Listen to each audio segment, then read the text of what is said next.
Muy bien. Bueno, pues bienvenidos todos a este sábado más de estos retiros más que en casa. La verdad es que un gusto ver caras que gente que vuelve. La verdad es que es un placer. Y bueno, un placer volver a tener a Rafael aquí. La verdad es que con todo esto del Zoom se nos están apareciendo oportunidades nuevas de colaboración. Y bueno, en concreto con Rafael, pues estamos arrancando algo que creo que puede ser muy potente por el hecho de tener pues un médico en el equipo y que pues bueno, pueda de alguna forma ofrecer sus servicios también aquí en Maski, sus servicios de medicina integrativa y también que nos dé soporte pues en los retiros que estamos ofreciendo, como por ejemplo en los retiros de detox. Y bueno, yo creo que este hombre tiene muchísimas cosas que compartir. La verdad es que la charla anterior fue muy interesante y hoy le vamos a dar otro tono, ¿no? Porque estuvimos hablando mucho como del COVID, pero ahora ya parece que esto ya ha pasado. O sea, ha pasado en el sentido que ahora necesitamos saber qué tenemos que hacer para vivir mejor y, y bueno, yo creo que todos estamos tomando pues como conciencia, ¿no? Que la salud es responsabilidad de cada uno de nosotros. Entonces, ¿qué hacer para tener una salud mejor y para vivir mejor en general, más tranquilos también?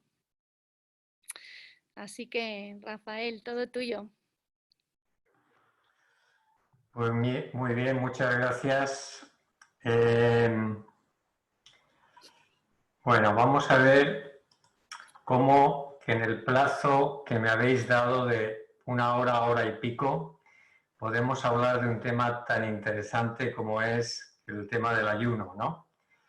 Es cierto que venimos de una restricción a muchos niveles y parece que hablar de otra restricción, entre comillas, pues como que se puede hacer un poco duro, pero vamos a darnos cuenta de que el ayuno no es tan ajeno a nosotros, ni es tan perjudicial, ni tan difícil de hacer. Quiero compartir la pantalla. No sé si puedo, Sonia. Sí, sí que puedes, te lo he abierto para que prueba a ver.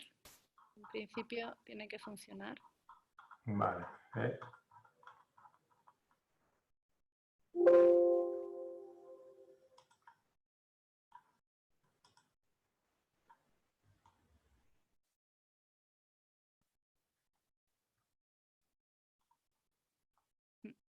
Bueno, se ve, ¿verdad? Se ve, sí, perfecto. Vale. Bueno, pues vamos a iniciar esta charla. Luego ahora espero que haya un poquito de tiempo por si surge alguna pregunta. Y a mí me gustaría empezar la charla hablando un poquito de algo que damos por hecho y que por tanto, como todas las cosas que son evidentes, se nos pierde de vista, ¿no? Y es que habitualmente todos pensamos que podemos, como es así, cambiar de casa, cambiar de residencia, cambiar de relaciones, cambiar de amistades, pero no podemos cambiar de cuerpo. Queramos o no, nos guste o no, tenemos un cuerpo que hemos cogido en el momento de nacer y no lo vamos a soltar hasta el momento de marcharnos. Y eso es suficiente razón para que esta casa donde nosotros habitamos sea cuidada, sea mimada y sea de alguna manera nutrida para que nos aporte calidad a la vida.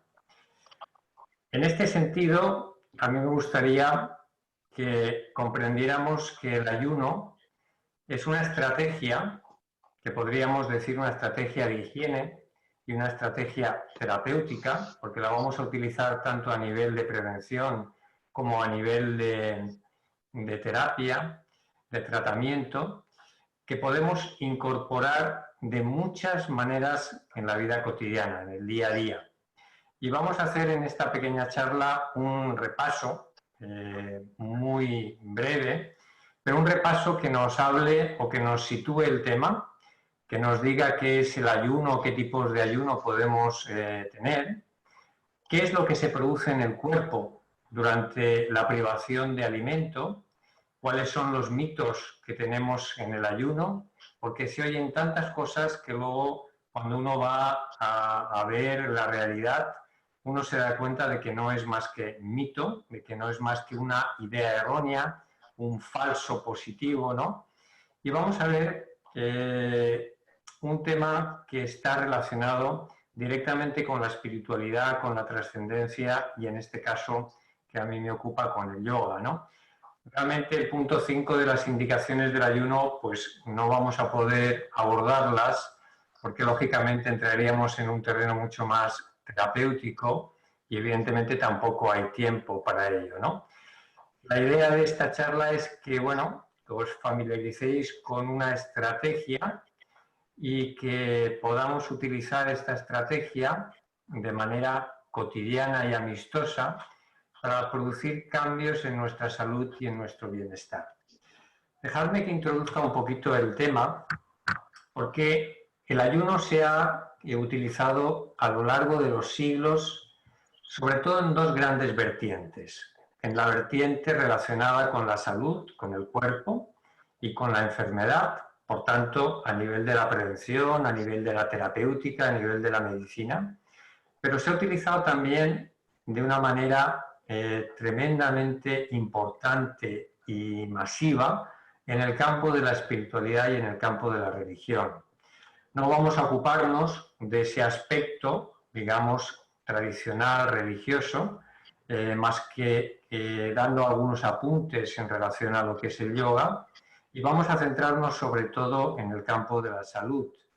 Pero qué duda cabe que todos somos conscientes de que todas las tradiciones y todas las religiones del mundo enfatizan la importancia del ayuno, si no total, sí de determinadas restricciones alimenticias en determinadas épocas, llámese Cuaresma, llámese Ramadán, llámese cualquier otra tradición budista, hinduista que incorpora en determinados momentos lunares, pues lo que es el ayuno periódico y sostenido a lo largo de la vida, ¿no?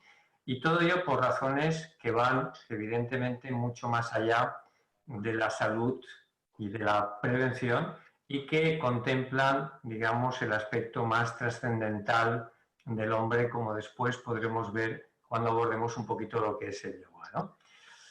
Así pues, para hacer un pequeño resumen para que veáis desde dónde viene la utilización del ayuno en el campo de la salud, nos tenemos que ir a una época que dista mucho de nosotros. Nos vamos miles de años a lo que es la antigua Grecia, a lo que es la antigua India, a lo que es el antiguo Egipto, ¿no? Pero digamos que la tradición médica más cercana que nosotros tenemos es, lógicamente, la Grecia clásica, al médico que se considera, y no sé muy bien por qué, porque sus principios distan mucho de la medicina convencional, pero que, bueno, se sigue diciendo que es el padre de la medicina y que es Hipócrates, ¿no?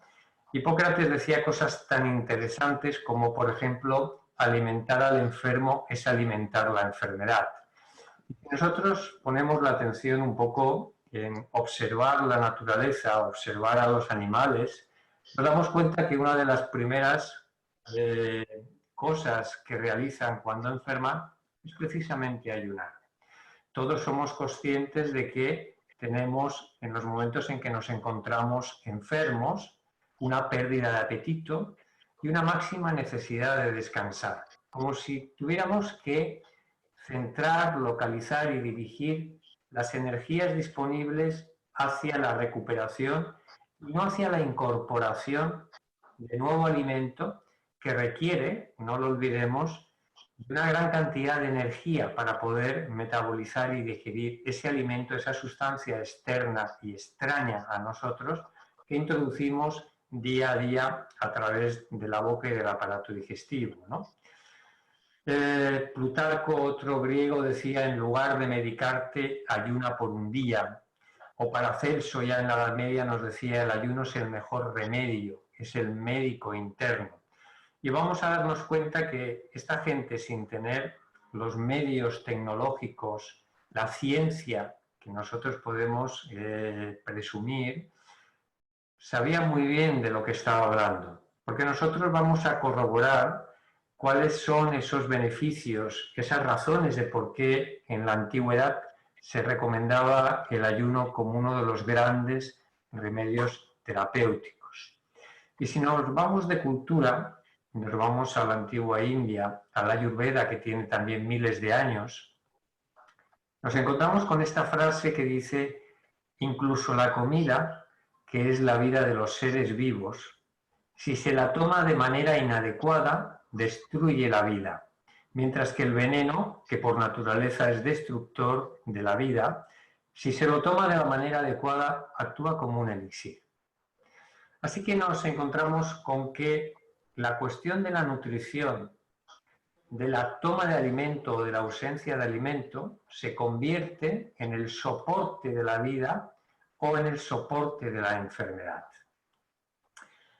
Tenemos que pasar muchos siglos de esa antigüedad, donde el ayuno era considerado como un elemento crucial en la terapéutica y en la prevención, muchos siglos hasta llegar a finales del siglo XIX, principios del siglo XX, para que se empiece a retomar un poco el interés del ayuno.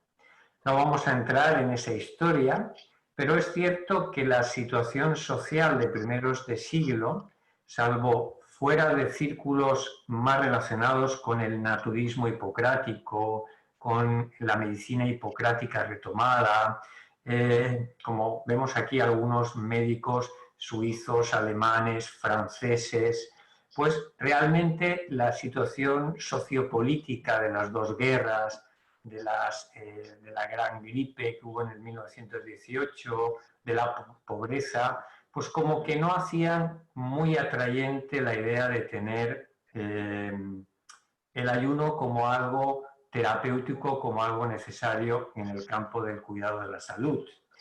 Pero de aquí surgen muchos estudios y muchos médicos que dan lugar a líneas de investigación y de trabajo con el ayuno. Por ejemplo, tenemos a Otto Buchinger, que es el famoso creador de las clínicas Buchinger. Por ejemplo, esta es la clínica de Marbella, donde, bueno, se utiliza de manera, podemos decir, única, lo que es el ayuno terapéutico, el ayuno clínico para numerosísimas patologías, ¿no?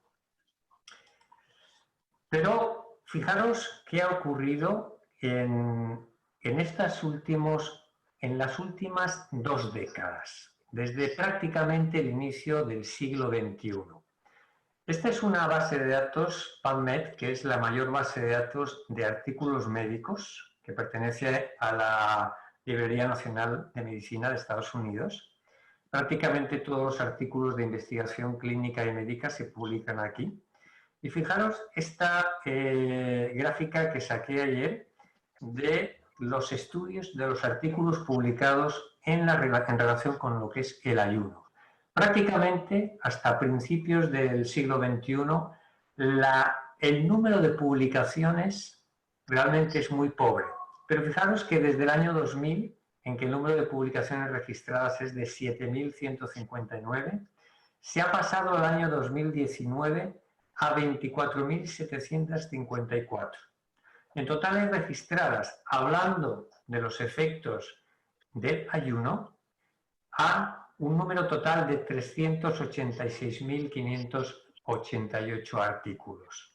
Eso es una ingente cantidad de información médica sobre los beneficios del ayuno. Si el ayuno no fuera capaz de producir resultados médicos, ya os puedo asegurar que no habría ni de lejos tal número de publicaciones científicas que están investigando el efecto del ayuno en la salud. Y aquí os he traído pues los primeros que salen, y podemos encontrar que hay unos, por ejemplo, artículos que hablan, por ejemplo, ayunar o no ayunar antes de la quimioterapia, esa es la cuestión, efectos metabólicos del ayuno intermitente, ayuno y cáncer, mecanismos moleculares y aplicaciones clínicas, flexibilidad metabólica intermitente, neuroplasticidad y salud cerebral, etcétera, etcétera, etcétera. Es decir, que prácticamente no hay campo patológico o especialidad médica donde no se esté probando los efectos terapéuticos del ayuno. Es evidente que va a haber muchos campos determinados donde el ayuno va a tener una implicación muchísimo mayor, como vamos a ver a lo largo de esta charla, ¿no? Y simplemente para que os hagáis una idea de por qué este aumento tan brutal de publicaciones médicas en relación al ayuno, es cómo ha evolucionado las causas de mortalidad prácticamente en las últimas décadas. Fijaros que estas dos gráficas muestran en rojo lo que son las enfermedades de tipo infeccioso, mientras que las enfermedades azules son las enfermedades no transmisibles, enfermedades de tipo crónico fundamentalmente. Y fijaros cómo en la gráfica de arriba del 2000 ha pasado de tener muchas barras rojas a tener en la barra de abajo del 2016 menos barras rojas, teniendo sobre todo las enfermedades de tipo cardiovascular, del cáncer, de las demencias, de las neumopatías obstructivas, de la diabetes, han tenido una prevalencia muchísimo mayor. Claro, son enfermedades donde la restricción de alimentación, o dicho de otra manera, la sobrealimentación, es causa directa del aumento de este tipo de enfermedades.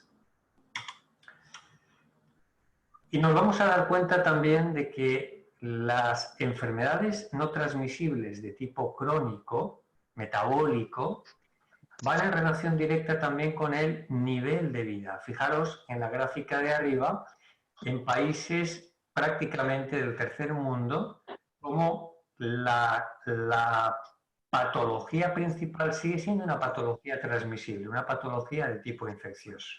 Pero no ocurre cuando tenemos ingresos altos, cuando tenemos países del primer mundo.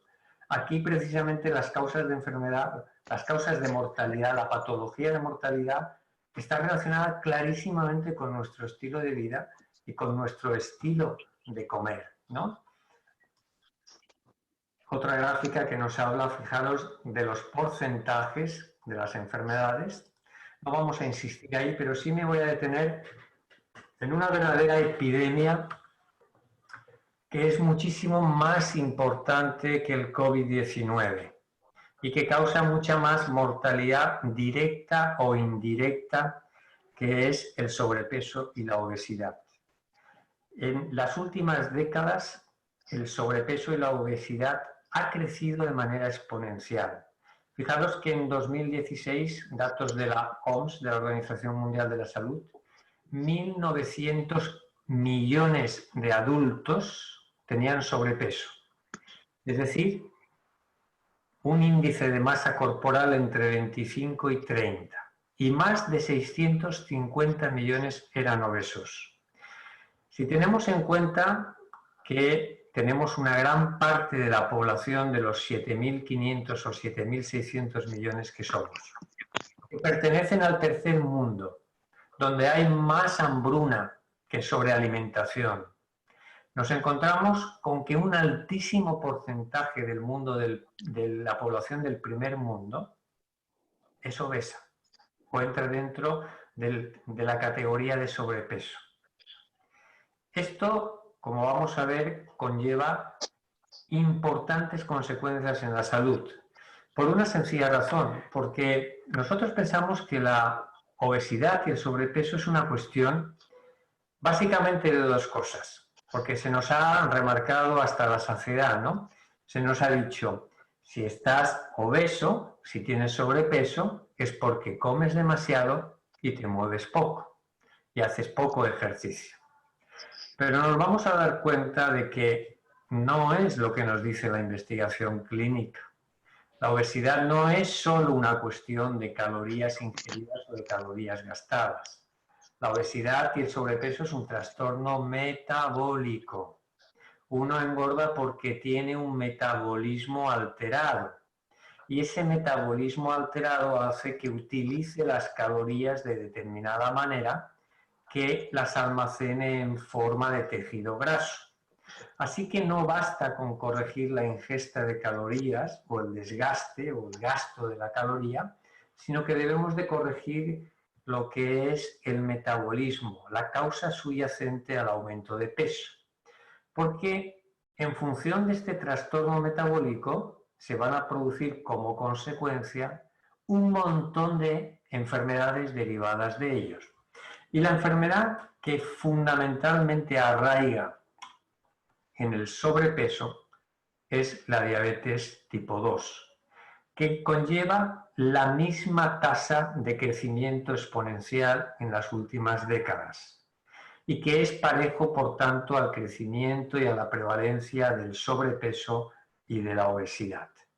Es una de las principales causas de mortalidad por todas las consecuencias que tiene a nivel cardiovascular, neurodegenerativo, renal, etcétera, etcétera. Y estas dos cuestiones que obedecen a trastornos metabólicos tienen una razón de ser que es fundamentalmente nuestro estilo de vida, que conlleva a medio plazo y a largo plazo una alteración importante y grave de nuestro metabolismo. Fijaros las implicaciones que tiene la diabetes, ¿no? Como en la medida en que nos vamos acercando a mayores intolerancias a la glucosa, es decir, a estados prediabéticos y a estados ya claramente diabéticos donde el azúcar en sangre es alto, nos encontramos con que hay factores relacionados con la insulina, con la hipertensión, con el colesterol, con los triglicéridos, con la arteriosclerosis, con los trastornos microvasculares, con los trastornos neurodegenerativos. Y todo esto es una consecuencia del trastorno metabólico que lleva aparejada la diabetes. Así pues, que nos tenemos que plantear que si estos trastornos metabólicos obedecen al estilo de vida occidental, porque si nos vamos a otras culturas o nos vamos al tercer mundo, la prevalencia de obesidad, sobrepeso y diabetes es infinitamente más pequeña, pues está claro que algo tiene que ver con nuestro estilo de vida y con nuestra comida. Así que debemos de contemplar como una de las elecciones terapéuticas de primer grado lo que es el ayuno terapéutico. ¿Y qué es el ayuno? El ayuno es simplemente la abstención voluntaria de comer.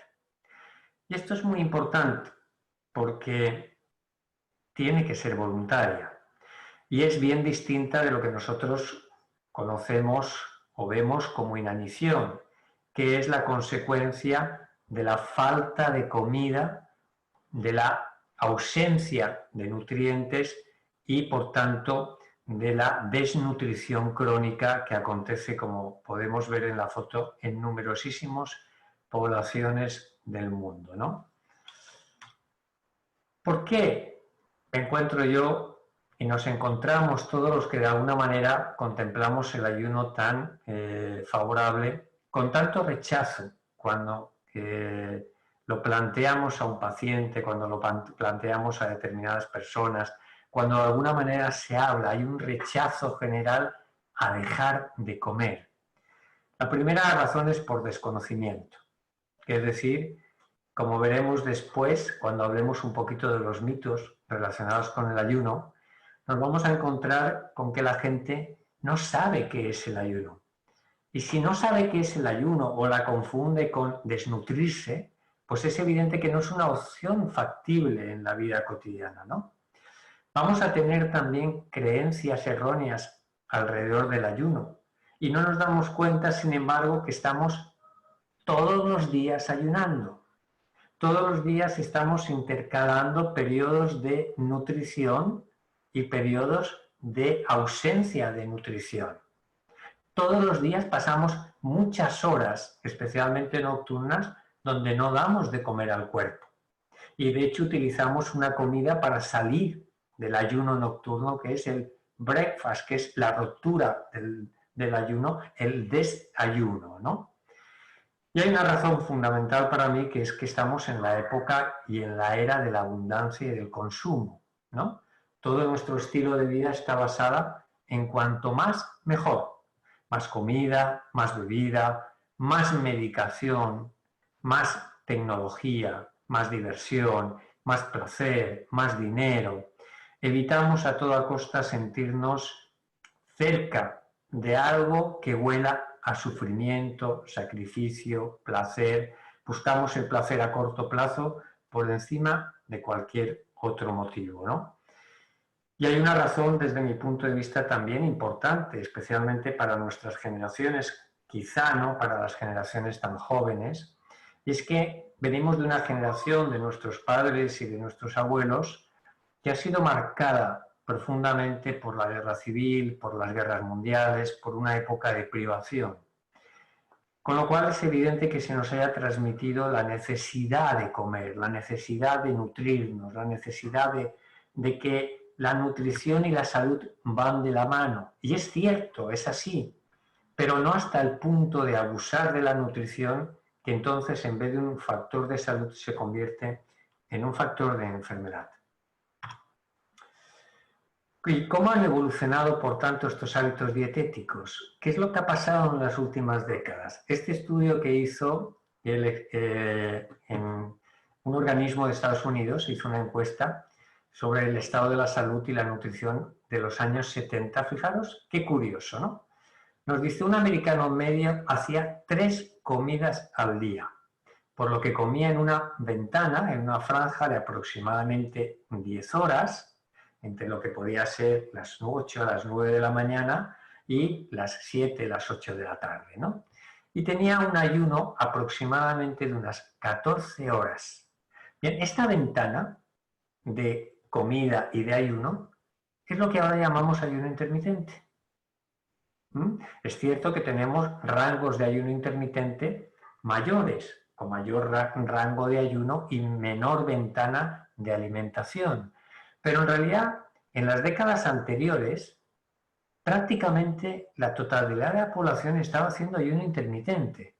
Ahora cuando uno dice ayuno intermitente parece que está diciendo algo raro, ¿no? Y sin embargo, cuando uno estudia el ayuno intermitente, se está dando cuenta de la cantidad de beneficios que tiene sobre la salud ayunar X horas diarias, ¿no?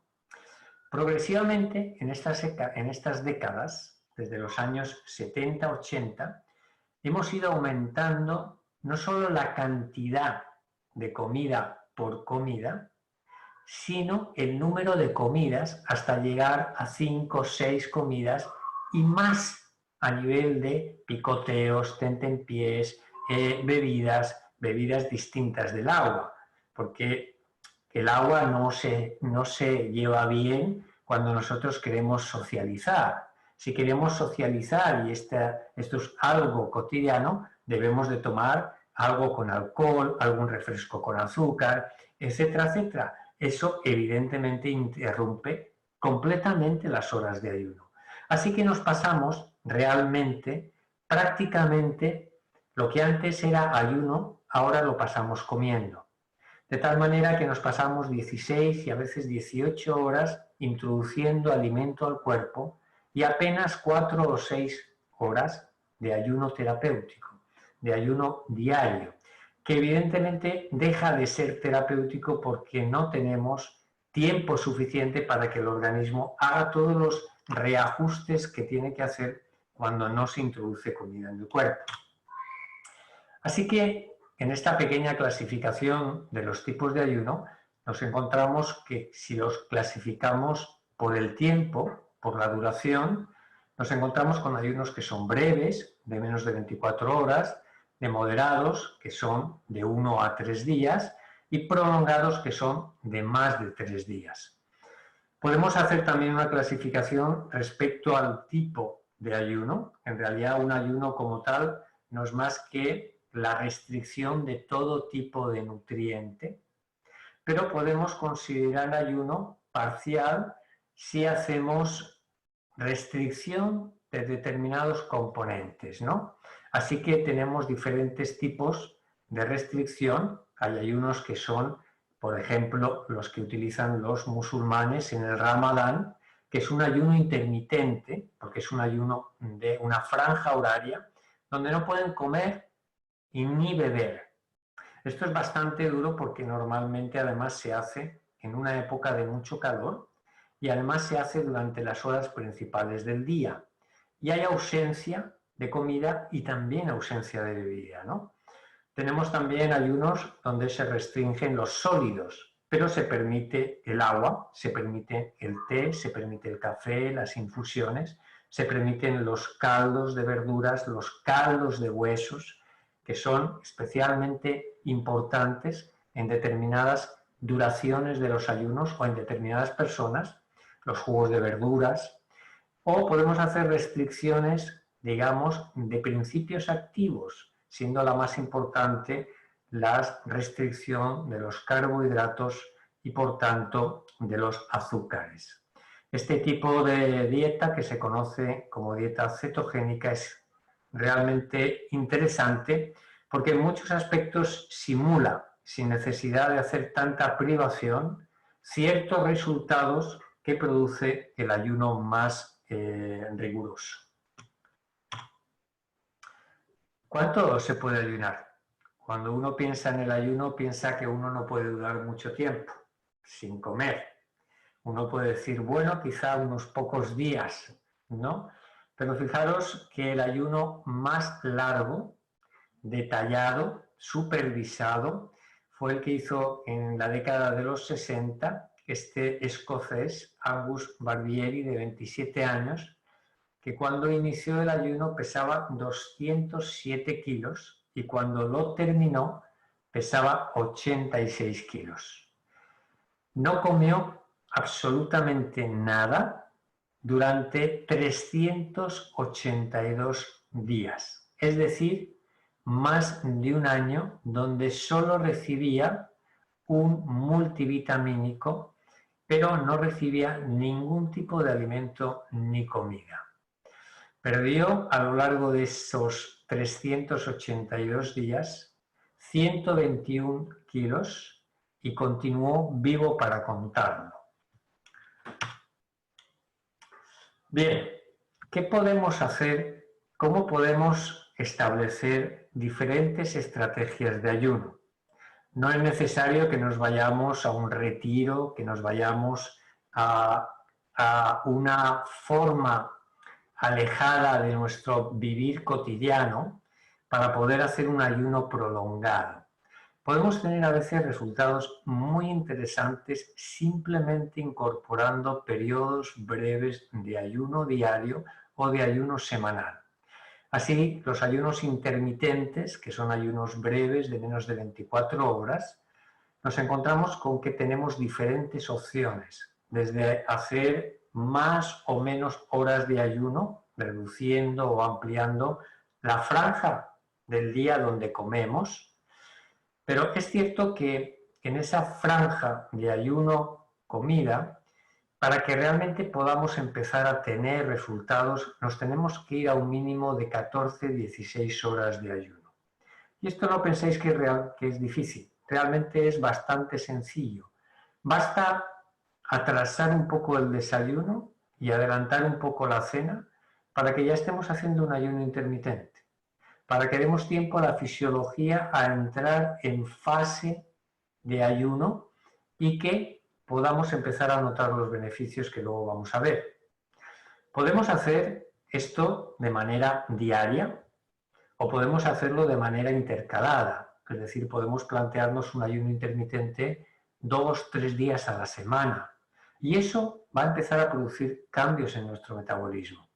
Podemos hacer ayunos breves de un día o 2 días y podemos hacerlo una vez a la semana, podemos hacer un ayuno de 24 horas a días alternos, podemos empezar a comer durante 5 días y parar durante 2 días, o podemos incluso hacer ayunos que no requieren una restricción completa, pero que someten al cuerpo a una restricción importante de calorías, no de manera continuada, porque esta restricción hipocalórica de manera continuada produce efectos muy nocivos en el metabolismo y ha creado una gran confusión, sobre todo a la hora de establecer dietas destinadas a perder peso.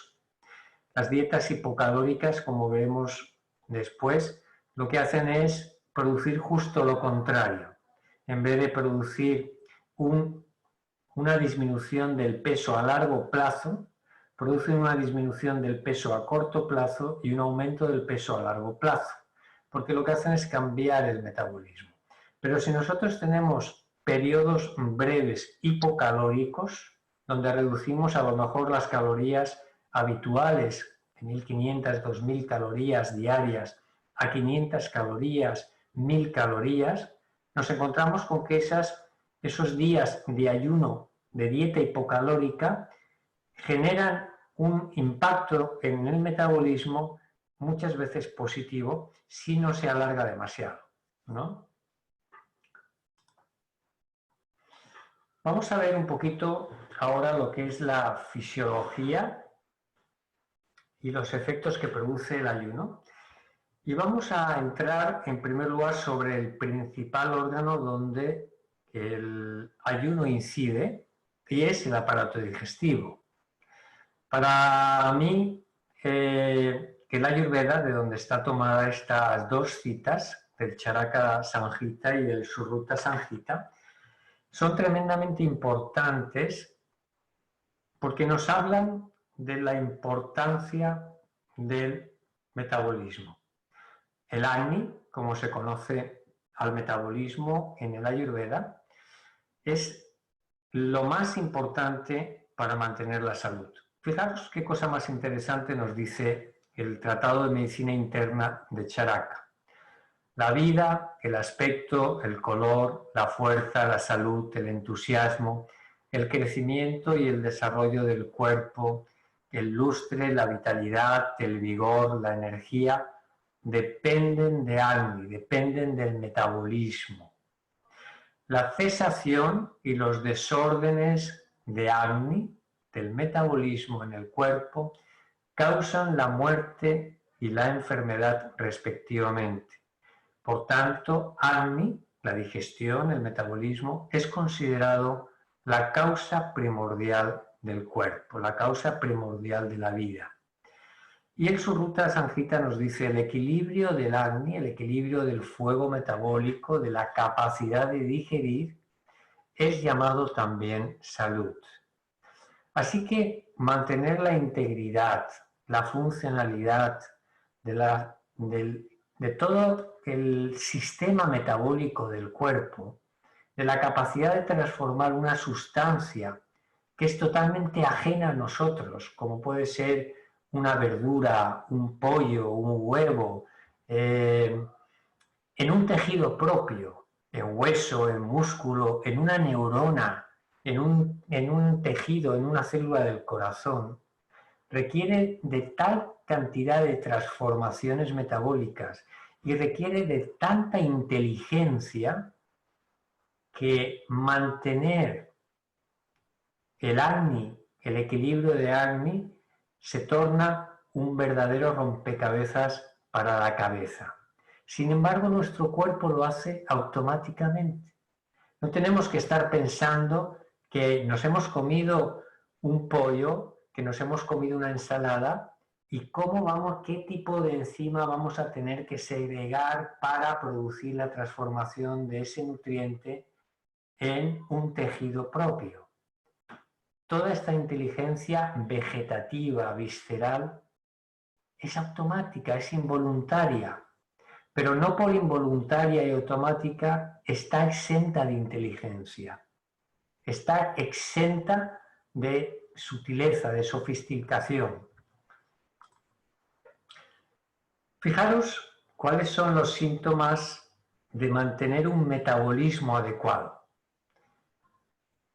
El metabolismo adecuado, la capacidad de digerir adecuada, que en Ayurveda se denomina Sama Agni, está caracterizado por una serie de síntomas, podríamos decir. Tenemos buen apetito, que lo tenemos de una manera natural. Luego veremos que el hambre y el apetito son dos cosas diferentes. Cuando Agni está equilibrado, el hambre viene de manera natural y viene a sus horas respectivas. Tenemos una sensación adecuada de saciedad natural y además de forma satisfactoria nos sentimos claramente satisfechos. Fijaros que esta naturaleza del hambre y de la saciedad sabemos que está regida por hormonas, por la grelina, por la leptina. Y esto, que los antiguos no sabían, lo sintetizaron perfectamente bien en el concepto de Agni. Aparece cuando nuestro Agni está equilibrado una buena digestión, y como dice Arguiñano, la buena digestión es la que no se nota. Nos encontramos con que uno digiere sin enterarse, no hay sintomatología en la digestión, no hay gases, no hay hinchazón, no hay pesadez, no hay somnolencia después de la comida. Aparece también una buena eliminación de forma regular y adecuada. Una buena capacidad digestiva involucra una buena capacidad de eliminar los residuos. Si tenemos procesos relacionados con el estreñimiento, con la diarrea, nos encontramos con una alteración ya importante de la capacidad digestiva del Agni. Y fijaros algo interesantísimo que la tradición ayurvédica nos dice. Agni, la digestión, está relacionada con el tono vital y energético.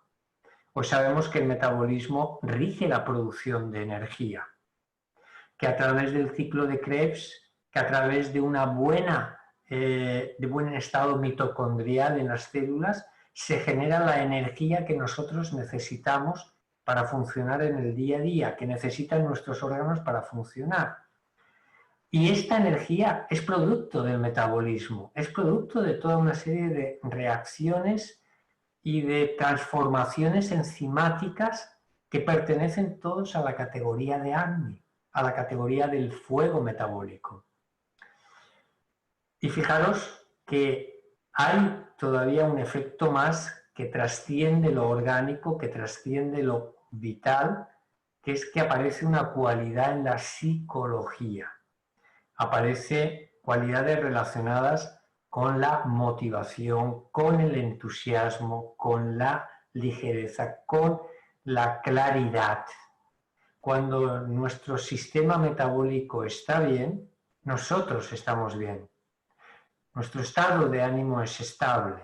Cuando nuestro metabolismo no está bien, nuestras emociones funcionan en la medida en que cambian nuestros estados metabólicos, cambian nuestros niveles de azúcar.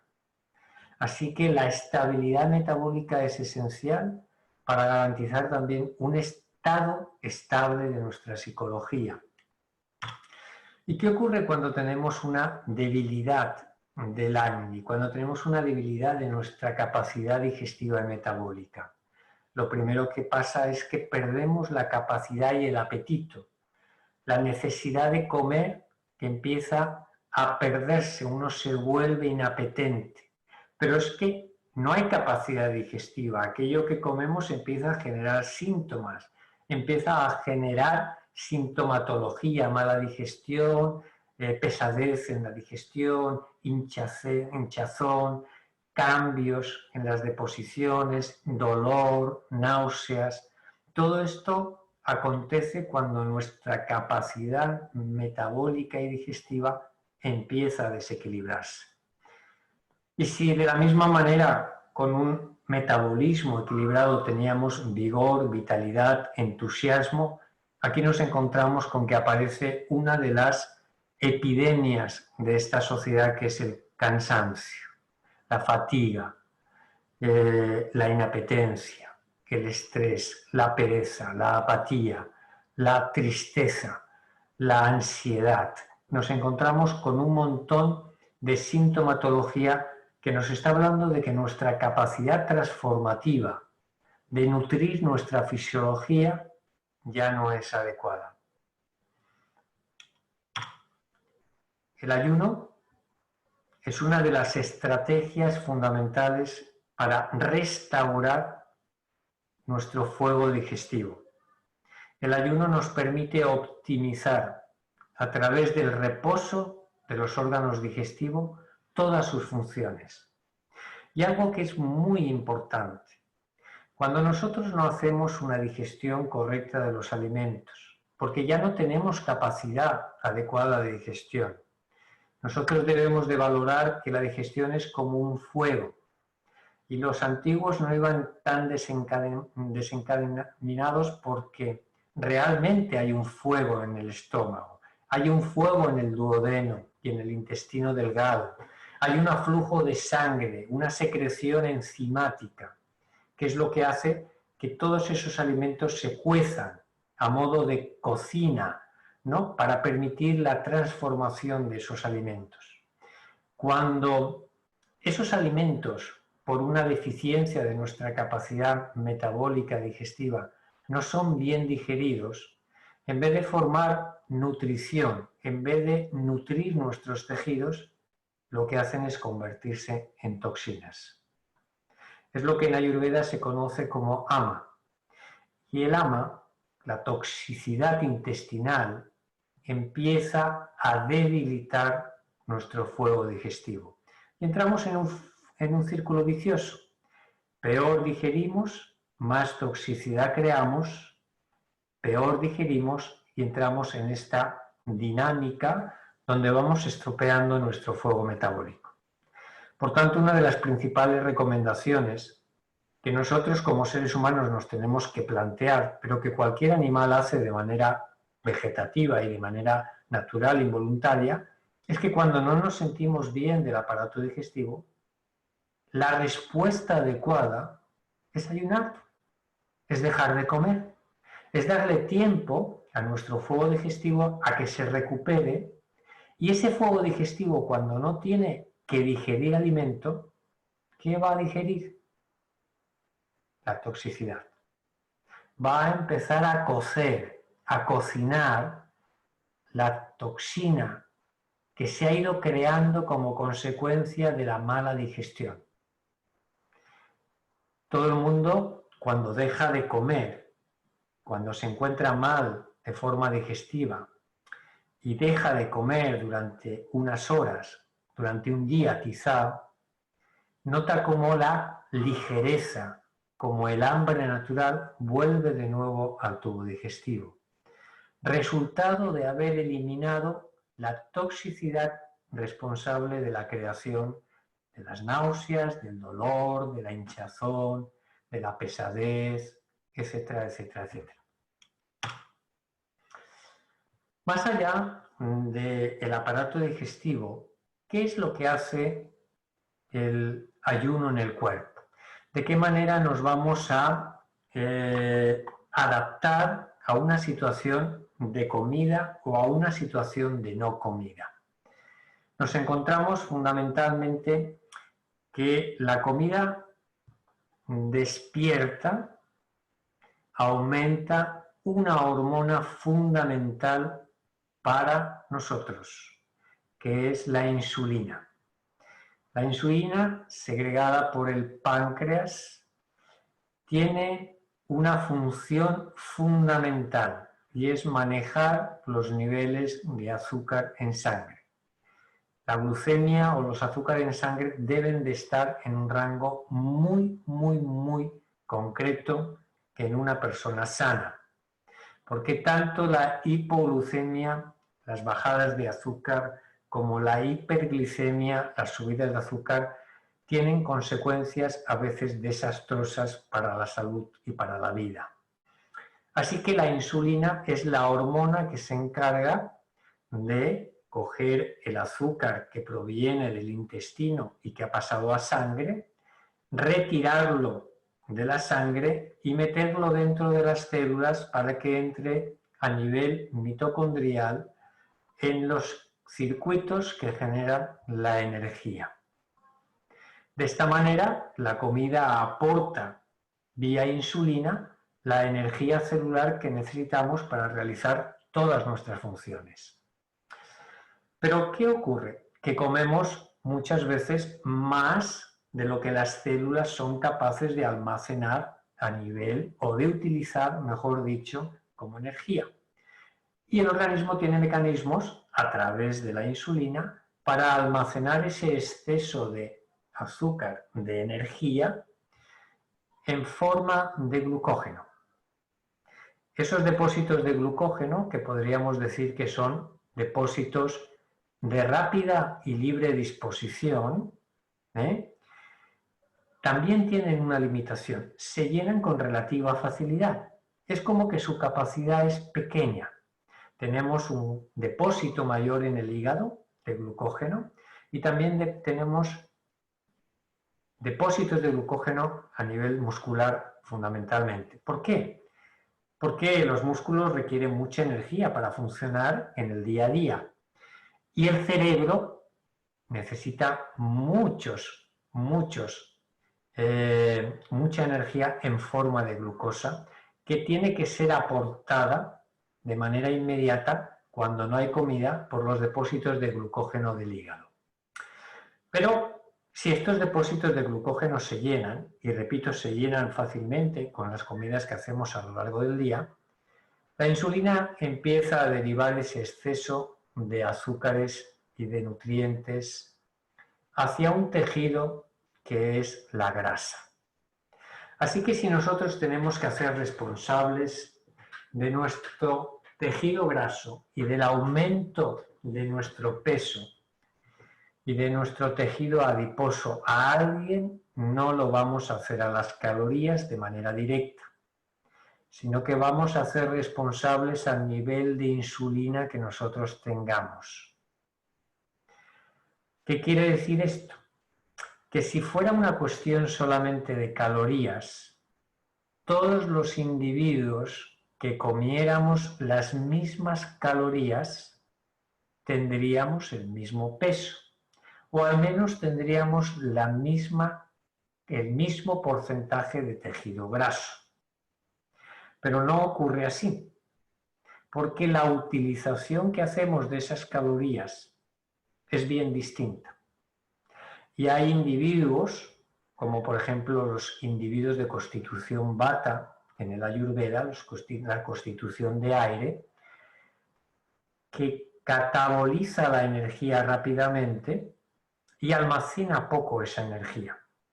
O tenemos los individuos, las constituciones de tipo tierra, de tipo Kapha en Ayurveda, que lo que hacen es gastar poca energía y almacenar mucha energía.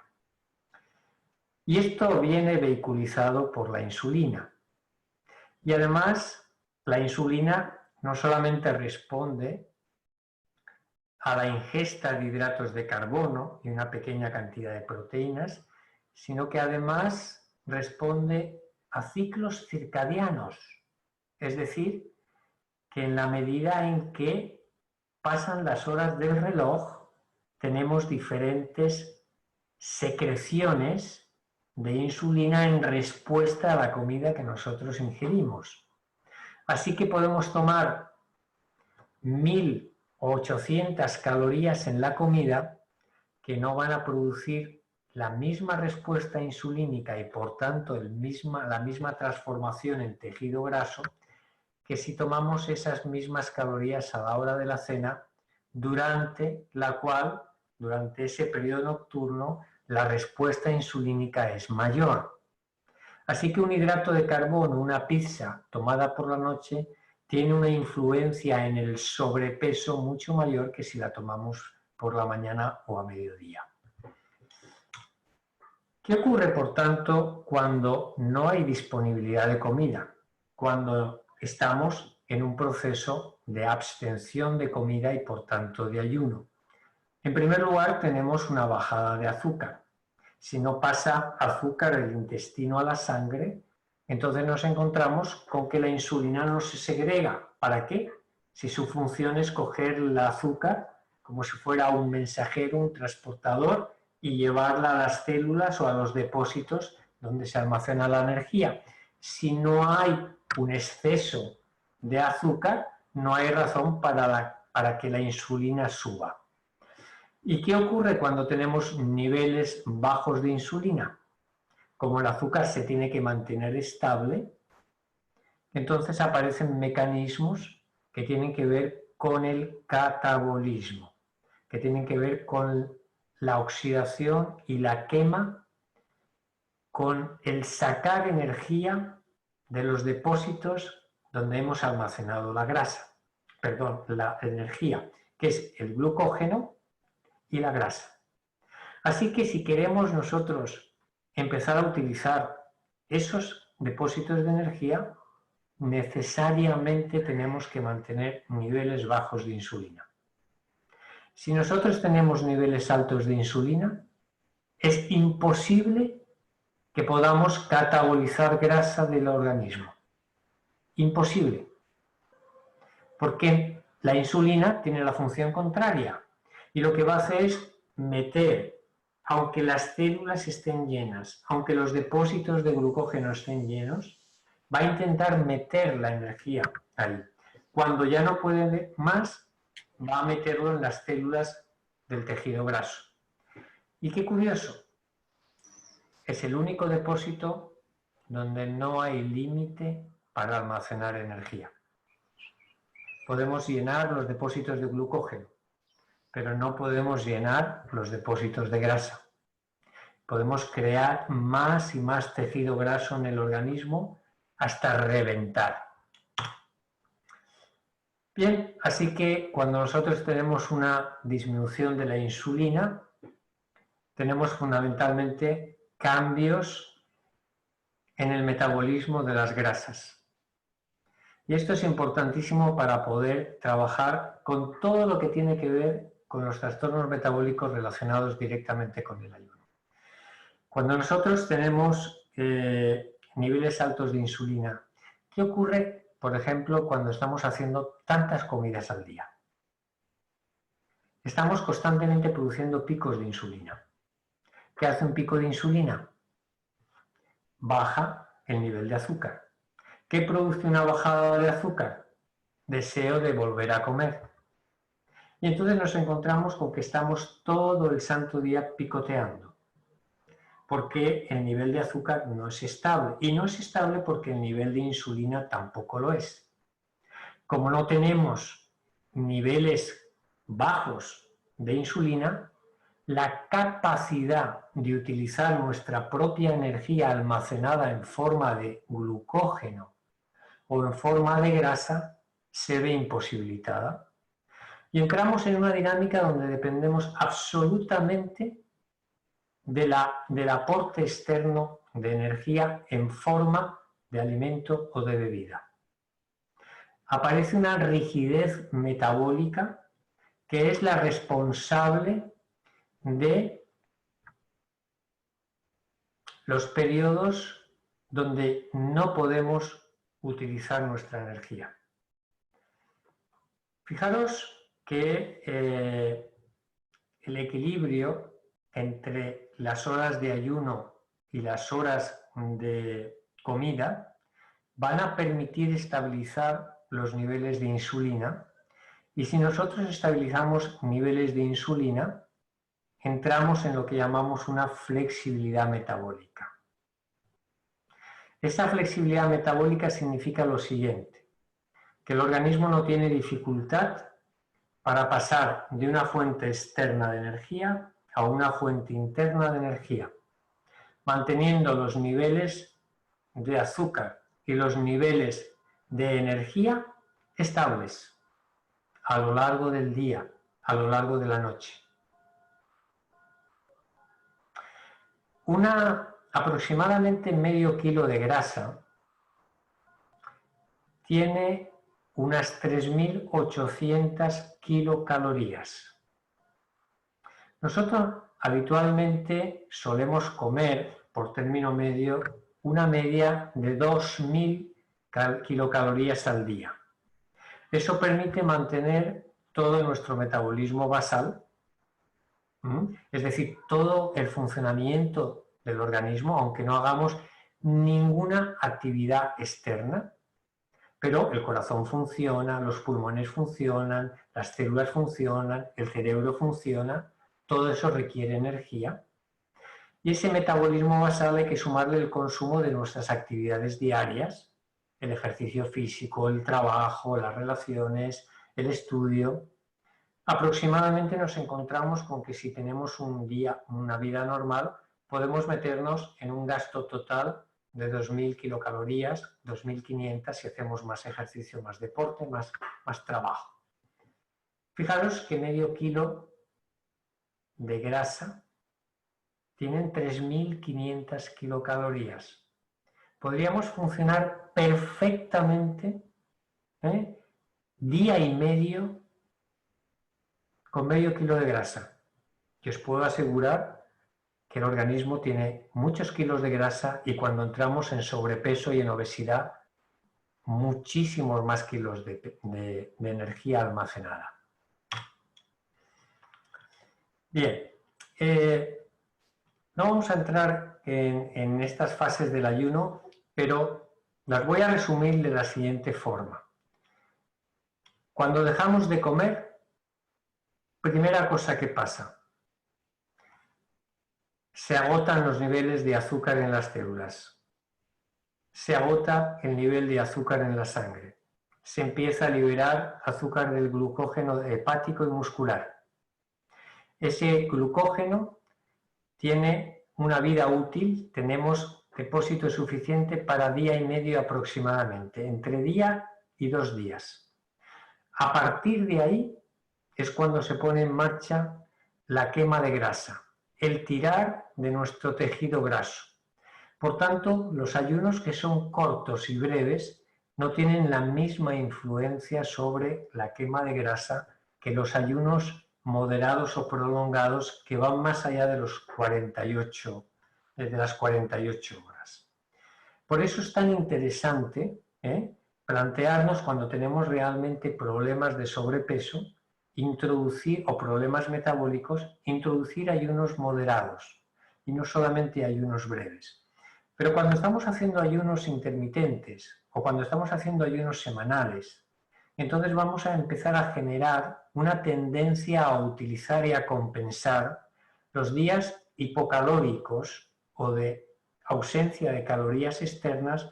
Vamos a empezar a producir una cetosis, vamos a empezar a poder utilizar lo que es la oxidación de la grasa y vamos a entrar en esa flexibilidad metabólica que nos va a garantizar siempre un aumento de la estabilidad en los niveles energéticos y por tanto en el rendimiento físico y cerebral. Bien, esto es un poquito, no vamos a entrar aquí porque si os dais cuenta, fijaros la cantidad de fuentes de energía que nosotros tenemos a raíz de nuestros propios depósitos de energía. Todos esos depósitos tienen la función de producir la energía que necesitamos para nuestro metabolismo basal y para actuar. Esto de no tener energía a través del ayuno es totalmente erróneo.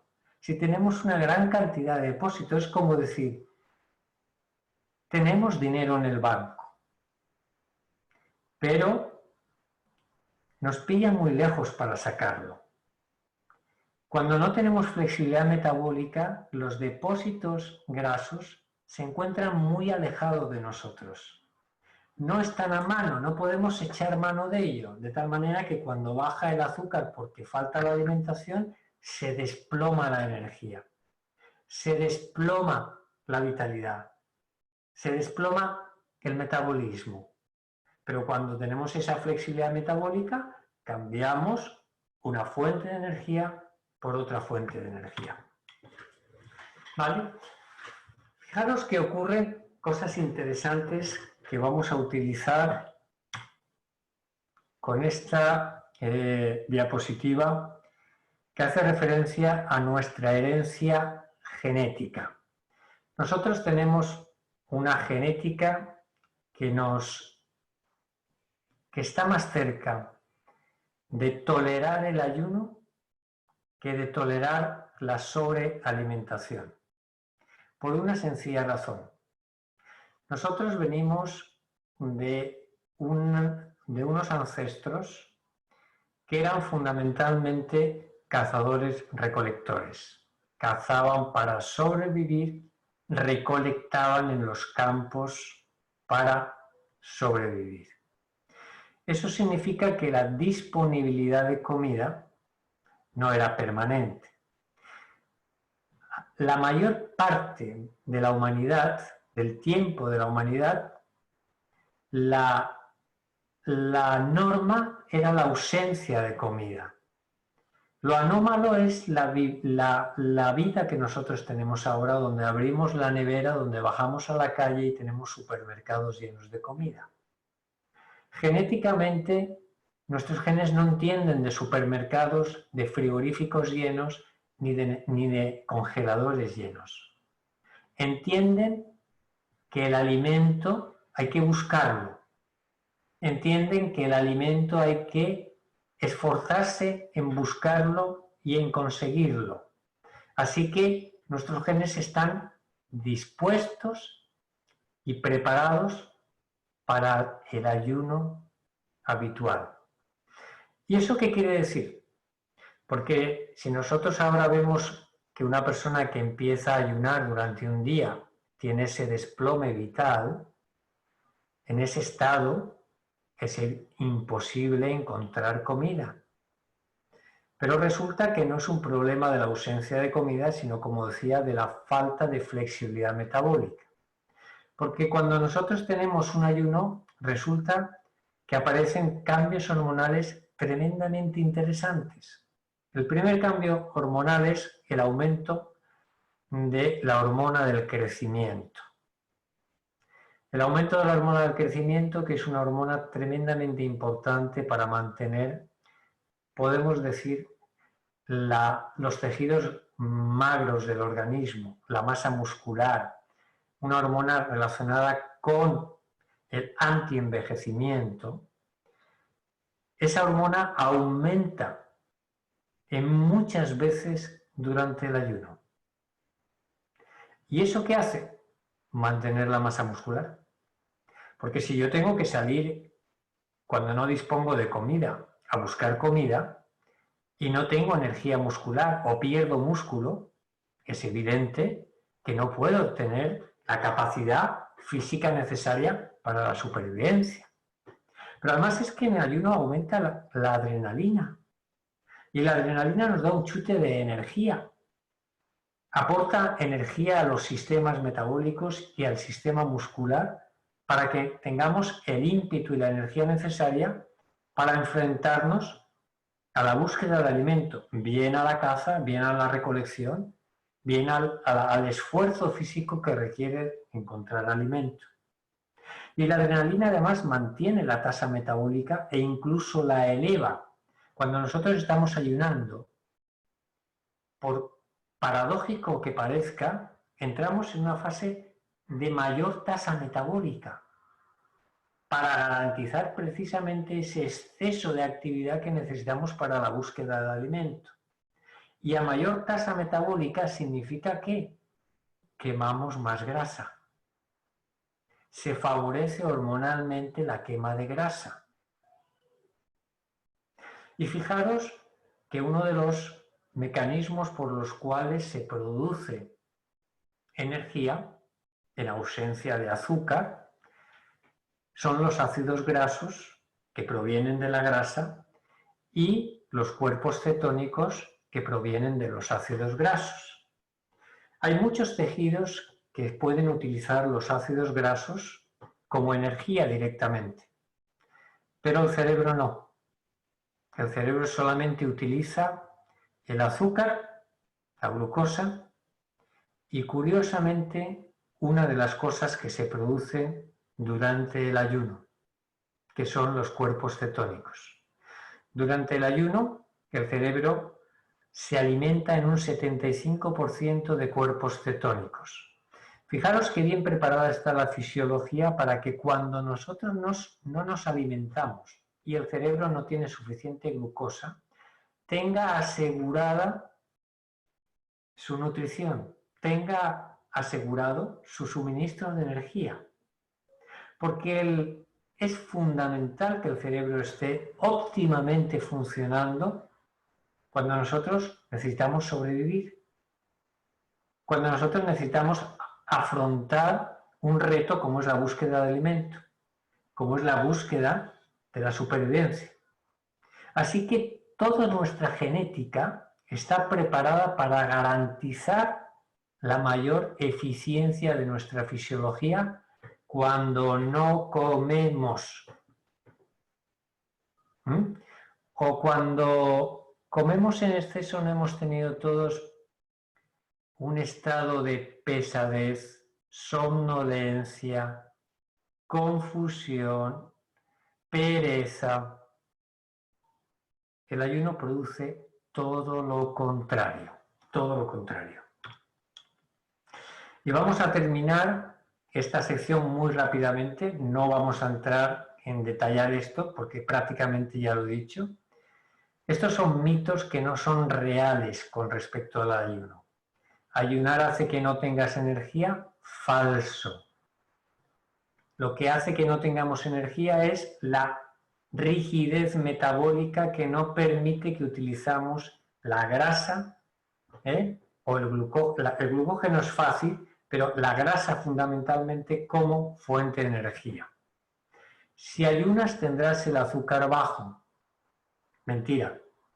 Ya sabemos que el glucógeno que la glucosa sale del glucógeno y que de la oxidación de las grasas, en concreto del glicerol, se produce azúcar. Por tanto, mantenemos el azúcar en niveles normoglucémicos. ¿El ayuno provoca pérdida de masa muscular? Falso. La hormona del crecimiento y otras hormonas garantizan el mantenimiento del músculo.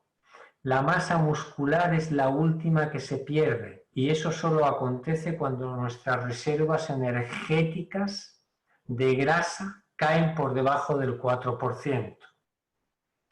Para que os hagáis una idea, una persona, un deportista de élite que corre maratones, es decir, deportes de altísima resistencia, que necesitan una fuente constante de energía, suelen tener aproximadamente 7-8% de grasa.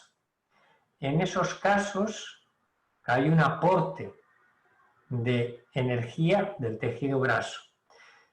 En la mayor parte de las personas, los hombres pueden tener entre 20 y 25% de tejido graso, las mujeres alrededor de 35%, y todo esto evidentemente en aumento con el sobrepeso y con la obesidad. Ayunando perderás nutrientes esenciales. Esto tampoco es verdadero. Prácticamente no hay pérdida de nutrientes esenciales. Primero, porque el organismo minimiza en ayuno la pérdida de nutrientes esenciales, como son los aminoácidos y como son los ácidos grasos. La pérdida se reduce muchísimo cuando uno está en privación de alimento. Es cierto que a veces se pueden perder algo de minerales, como la sal, y eso es relativamente fácil de suplementar. Por eso, en ayunos prolongados, aportar un multivitamínico, aportar a lo mejor minerales en forma de caldos vegetales o caldo de huesos, es importante para prolongar el ayuno y prolongar sus efectos terapéuticos. Padecerás hambre durante todo el ayuno y después tendrás el doble de apetito. Falso. Como vemos, el hambre se mantiene cuando hay una bajada de azúcar, pero eso acontece hasta que hacemos el cambio de chip, una vez que pasamos de la dependencia del azúcar a la dependencia de la grasa, ya no tenemos bajadas de azúcar y por tanto el hambre desaparece a partir aproximadamente del tercer día de estar ayunando. la vuelta del apetito, una vez que uno rompe el ayuno, no compensa, ni mucho menos, la pérdida calórica que uno ha producido durante el ayuno. El pequeño incremento que hay de comida los primeros días post-ayuno para nada arruina los efectos que la privación calórica del ayuno produce. Si ayunas, arruinas tu salud. Rotundamente falso. Los cambios que se ven a nivel metabólico, a nivel hormonal, a nivel de sistema inmune, a nivel digestivo, a nivel cardiocirculatorio, a nivel neuronal, todos indican una reversión del envejecimiento y una optimización de todos los sistemas orgánicos. Así que todos estos mitos asociados al ayuno son completamente falsos. Y para terminar, vamos a irnos a comentar unos minutos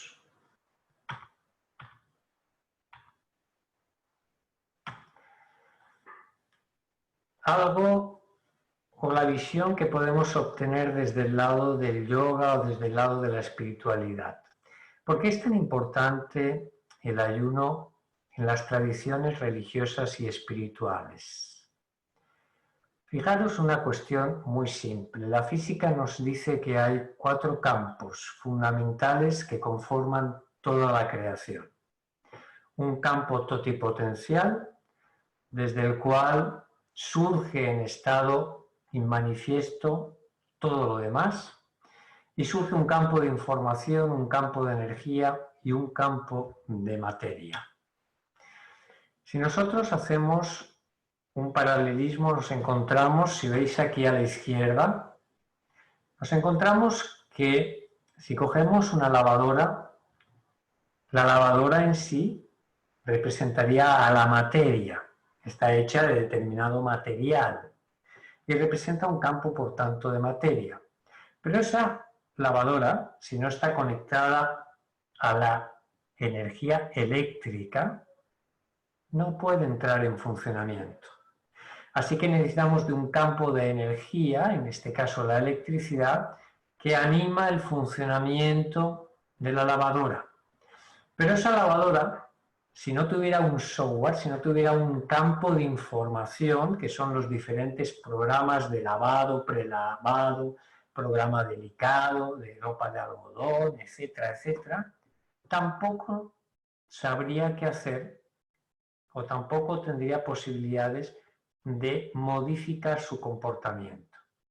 Así que nos encontramos con que en el ser humano tenemos un cuerpo que está en movimiento animado por un campo de fisiología, un campo energético, que es un campo metabólico de producción energética, y tiene una inteligencia que permea todas las células y que permea nuestro sistema o que se lleva a cabo a través fundamentalmente de nuestro sistema nervioso.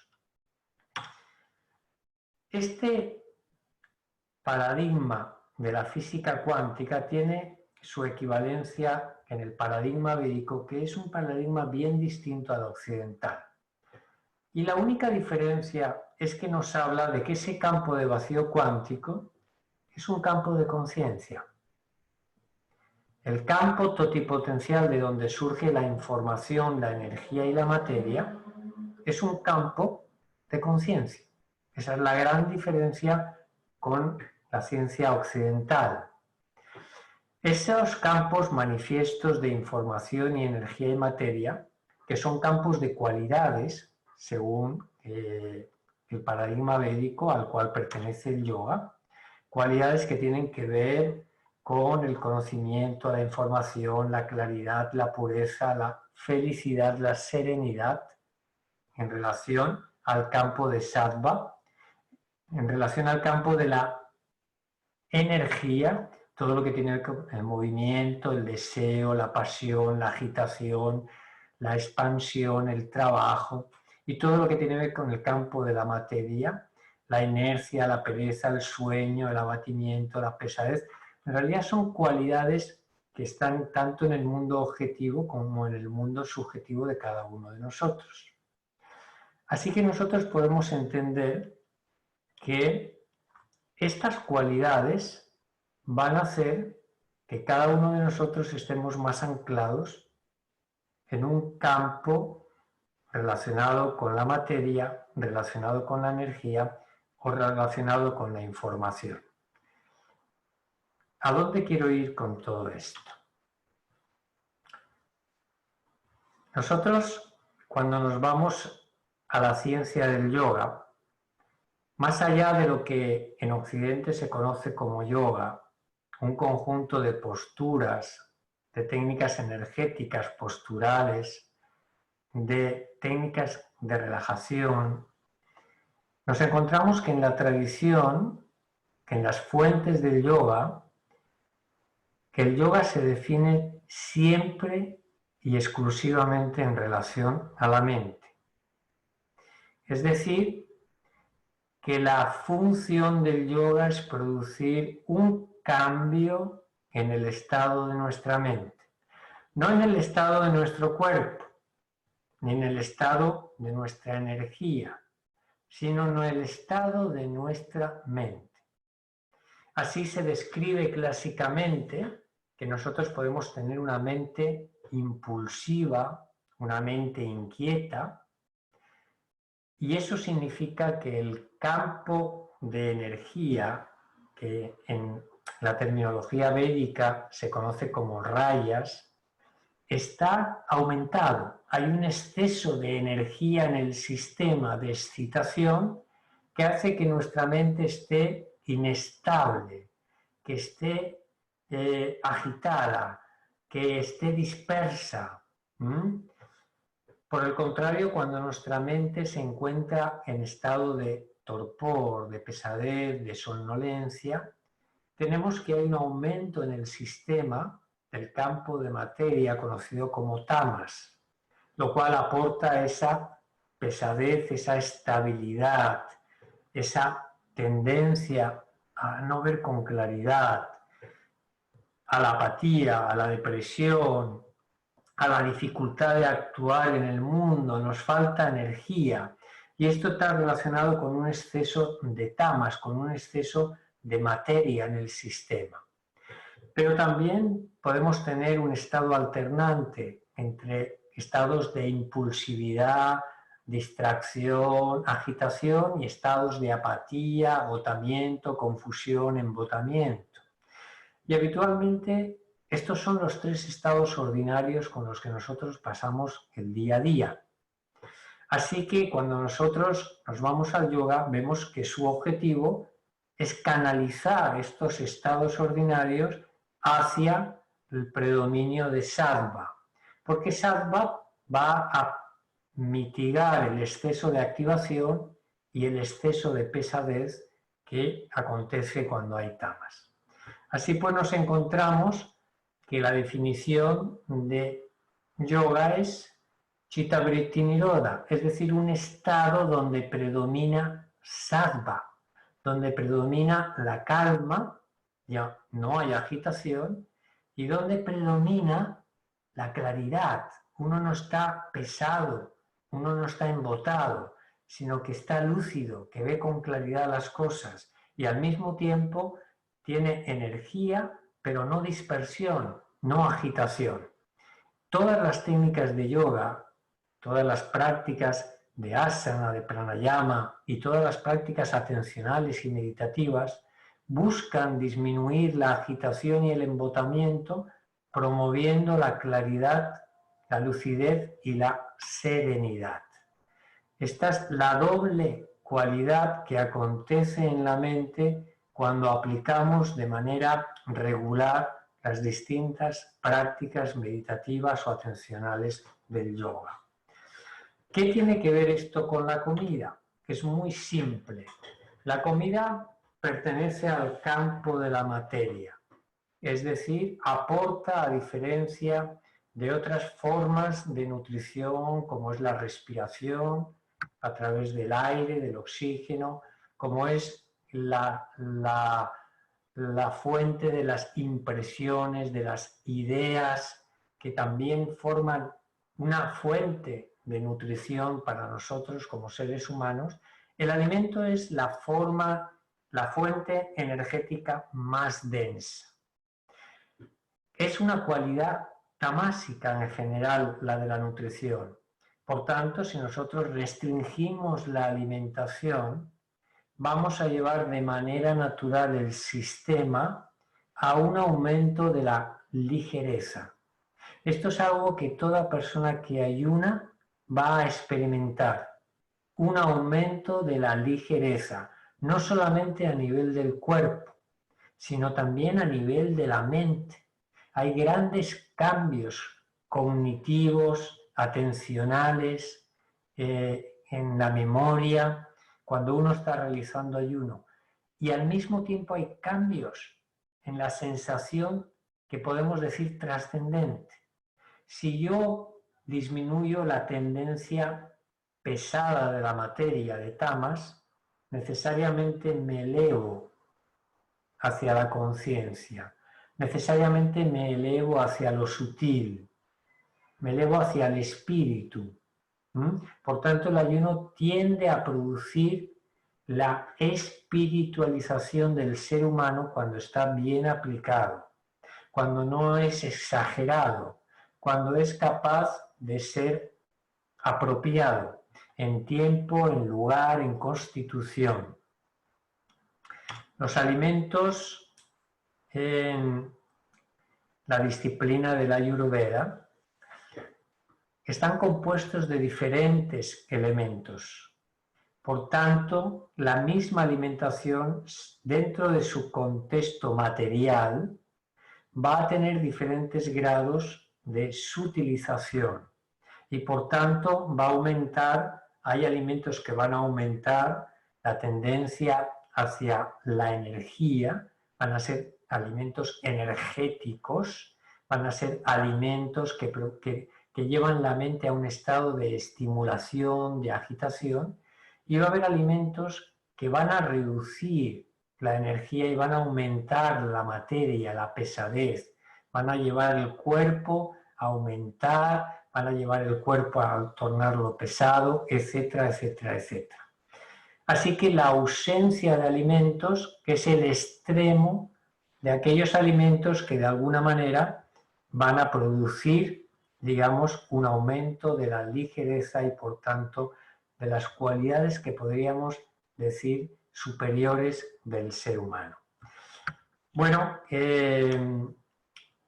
por último y para terminar, comentaros que vamos a desarrollar a lo largo de las próximas semanas unos programas de optimización metabólica que vamos a hacer en colaboración con Maskin, donde a través de diferentes estrategias sinérgicas de ayuno, de nutrición, de ayurveda, de yoga, van a buscar el objetivo de optimizar nuestro metabolismo, ¿no?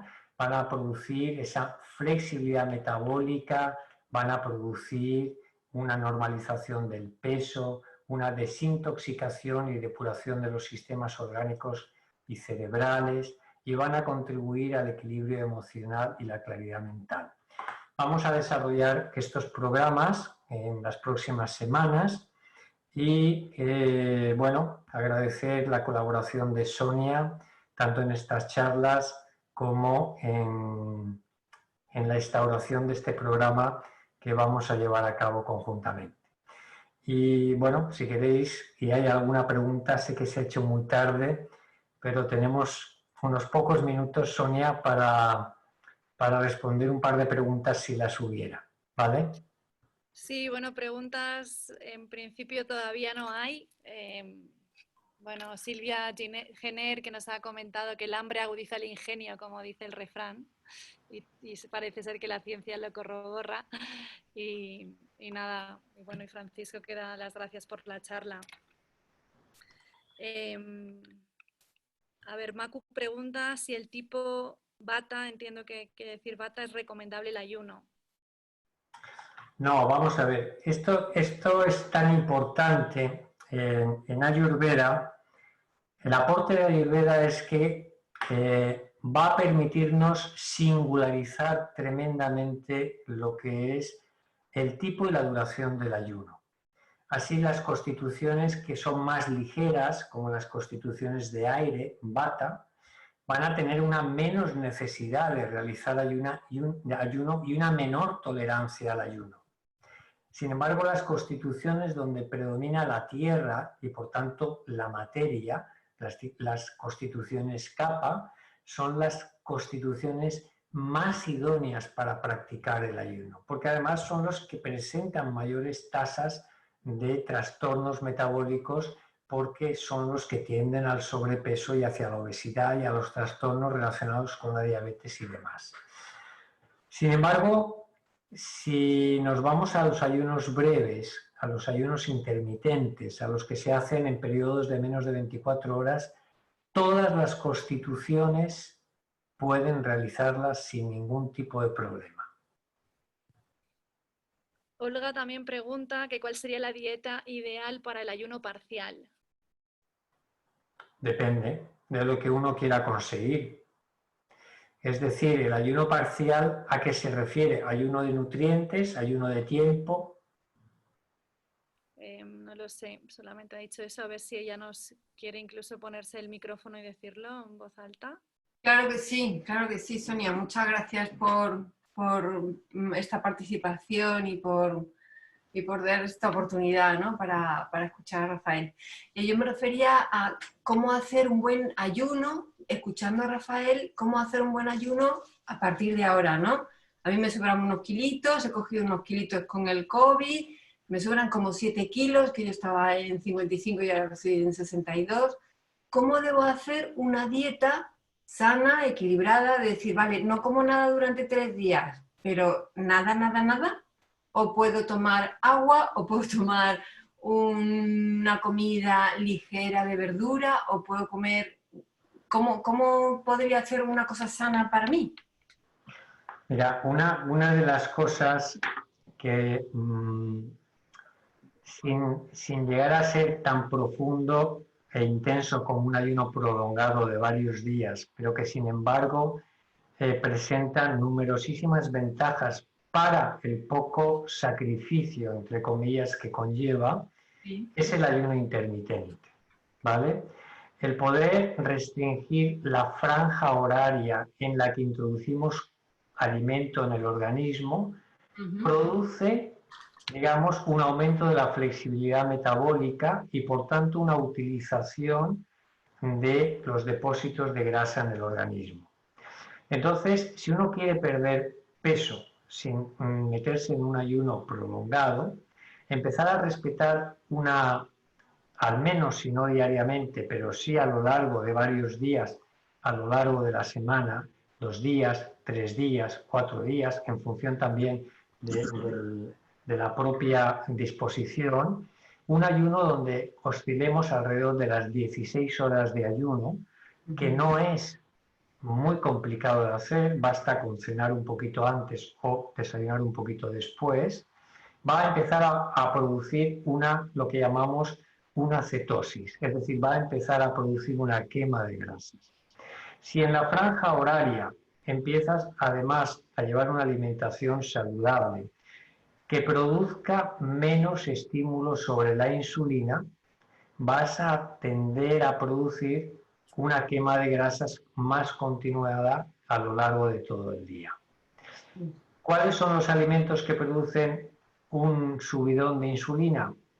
Hidratos de carbono de alto índice glucémico, es decir, de rápida asimilación, lo que son los almidones, las harinas refinadas, los granos, los azúcares simples. Todo eso produce un subidón de energía insulínica porque pasan muy rápidamente a sangre. Si yo tengo disparos de insulina durante el día, lo que hago es bloquear la capacidad de seguir quemando grasa. Entonces, lo que tengo que hacer es mantener una dieta baja en hidratos de carbono de alto índice glucémico, consumir abundantes hortalizas, que son hidratos de carbono de bajo índice glucémico y que por tanto no disparan la insulina, moderación en las frutas por el aumento por la cantidad de fructosa que tienen y por tanto son moderadamente estimuladoras de la insulina, ¿vale? Y con eso lo que hago es mantener un estado de semiayuno que va a producir la pérdida de peso, sin lugar a dudas, ¿eh? Bueno, yo tengo, la verdad es que yo siempre he hecho dieta disociada, hago deporte y últimamente tengo una alergia tremenda, que me lloran los ojos, tengo legañas, tengo muchos mocos y me pica la garganta. Entonces, por mucho que hago la dieta disociada, hago deporte como condensado, veo que no adelgazo. Entonces, bueno, esta charla me parecía muy adecuada, pero... Cuando tenemos este tipo, a ver, como yo decía, cuando tenemos un estancamiento en el peso, en la pérdida de peso, nos encontramos con un estancamiento en el sistema metabólico. Entonces significa que nos hemos adaptado. ¿Qué ocurre? Que era lo que yo estaba diciendo con las dietas hipocalóricas que se mantienen a lo largo del tiempo, ¿no? Ha habido durante mucho tiempo que se han puesto de modas el comer menos calorías de las que yo gasto, con la idea de que si gasto más calorías porque hago más ejercicio de las que ingiero con la comida, el déficit calórico va a hacer que yo empiece a tirar esa diferencia de nuestros depósitos grasos. Bueno, esto es erróneo, porque si tú no tienes la llave que abre los depósitos de energía grasa, tú no sacas energía de ahí. Entonces, ¿qué ocurre? Que cuando uno hace una dieta hipocalórica durante mucho tiempo, el metabolismo es muy inteligente y dice, bueno, resulta que llevamos mucho tiempo comiendo menos de lo que deberíamos de comer. Así que lo que voy a hacer es minimizar mi gasto energético. Y entonces empiezo a ahorrar energía, con lo cual mi tasa metabólica baja. Si bajo mi metabolismo, lo que hago es, en vez de perder peso, aumentar el peso. Así que lo que yo tengo que hacer son cambios que permitan romper la estabilidad metabólica para devolver esa flexibilidad. Entonces es muy interesante, por ejemplo, la alternancia de ayunos y periodos de comida. Entonces, por ejemplo, el ayuno intermitente es una alternancia de periodo de ayuno y periodo de ingesta de comida que se hace en un ritmo circadiano de 24 horas. Pero nos podemos ir a un ritmo semanal. Y en un ayuno semanal yo puedo intercalar, por ejemplo, a días alternos. Puedo intercalar cada 3 días. Puedo intercalar un día o 2 días a la semana. Estas rupturas de comer a no comer despiertan el metabolismo y el metabolismo dice, bueno, ¿qué está pasando aquí? Y entonces es una forma de activar el metabolismo. Lo más importante es que yo mantenga, de la forma que sea, niveles bajos de insulina. Si yo mantengo bajos niveles de insulina, lo que voy a hacer es abrir la puerta a los depósitos de grasa. Y si no, ya podré hacer lo que quiera, que voy a recuperar el peso si pierdo algo o me va a costar perder peso una barbaridad. Entonces, rupturas metabólicas. Vale, muchas gracias. Muy bien. Hay otra pregunta de Oliver que pregunta si es recomendable para niños y adolescentes el ayuno. Vamos a ver, nosotros hablamos del ayuno fundamentalmente en la época adulta, cuando las necesidades energéticas están destinadas al mantenimiento de la función o de la actividad. En épocas donde hay una necesidad energética mayor, porque el organismo está desarrollándose, como es el caso de los niños y el caso de los adolescentes, hay que llevar mucho más cuidado con el ayuno. Eso no quiere decir que no puedan hacer un ayuno breve, circadiano, un ayuno intermitente, un ayuno incluso con carácter breve, semanal. Pero no podemos hacer ayunos moderados ni largos porque comprometemos el aporte de nutrientes Es decir, hay un desfase en un niño que está desarrollándose porque necesita un aporte extra, ¿no? Tiene que realizar una serie de actividades, tiene que funcionar en el mundo, pero además necesita una cantidad extra de energía para aumentar tejidos, para aumentar el desarrollo de sus tejidos. Si nosotros minimizamos esa sobreabundancia, nos vamos a ir a un problema quizá de nutrientes. Ahora está ocurriendo lo contrario y tenemos que el problema de la obesidad infantil es un mal cada vez mayor. Es decir, que nos estamos yendo al otro extremo. En vez de permitir una alimentación sana en los niños y en los adolescentes, los estamos cebando. Y eso conlleva a que el índice de obesidad y sobrepeso en la infancia y en la adolescencia haya aumentado muchísimo. Esto, por supuesto, indica ya un trastorno metabólico y ahí sí que estaría indicado el ayuno. Muy bien. María Teresa dice que cuando has dicho que en 3 días entras en cetosis, entiendo que es haciendo el ayuno total, no el intermitente. ¿Es así? Bueno, depende de la flexibilidad metabólica. Esto no es 100% así, ¿eh? Es decir, cuando nosotros empezamos a hacer ayuno intermitente, cuando combinamos días de ayuno o de dieta hipocalórica, donde hacemos una bajada importante de la ingesta alimenticia, en la medida en que tenemos flexibilidad metabólica, el organismo ya empieza a tirar de los depósitos de grasa para suplir el déficit de energía, ¿no? Todo depende de esa flexibilidad metabólica y, por tanto, de niveles bajos de insulina. La insulina es un hándicap, la insulina es un verdadero freno a la cetosis.